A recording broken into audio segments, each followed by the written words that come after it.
You're Gen X or you're a boomer. Which camp were you in? Did you hate grunge or did you love it? Okay, so he's asking Gen X and Boomers if they loved grunge metal when it came on, or if they hated grunge metal when it came on. I'm Gen X, born in 1972, and I know that he follows my or we follow each other on this page, so he already knows the answer to this question. But to everybody else, I was not a fan of grunge. Now there's some grunge that I listen to. I have grunge on my phone, but it's very minimal, right?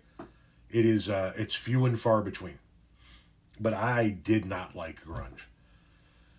Grunge to me was dark, unhappy, sad.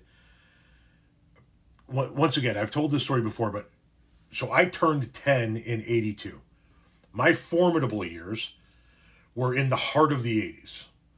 And in the heart of the 80s, while we had an incredible music scene, while you had the onset of rap and hip hop, and you still had some of the most unbelievable pop music, and you had the onset of, or really the mainstreaming of like heavy metal, and you still had your classic rock bands from the 70s, and you still had country and jazz and blues and all of that as well.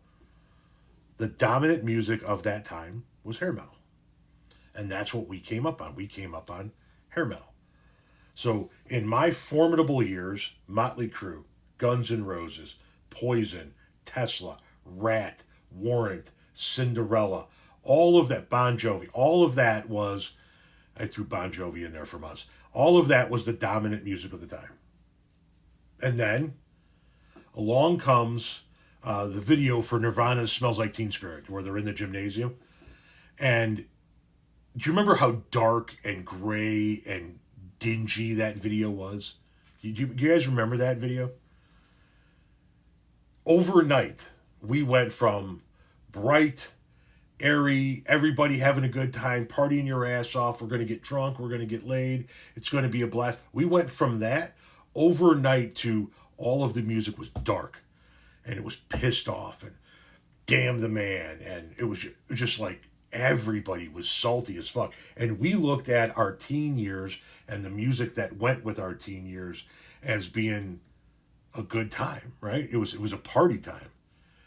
And the next generation in that brought in the grunge music, they were just pissed off at everything, and I hated it. I fucking like Nirvana can fuck all the way off. Them, every song they've ever made, the entire catalog of Nirvana can be gone forever, and I wouldn't care.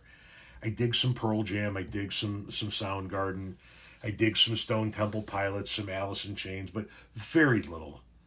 Just some of it at best. No, I don't think that. Listen, I understand it was extraordinarily influential, grunge and Nirvana and all of that shit. I get that it was extraordinarily influential, but I think that rock and roll as a whole could have done without the entirety of the grunge era, and we would be just fine.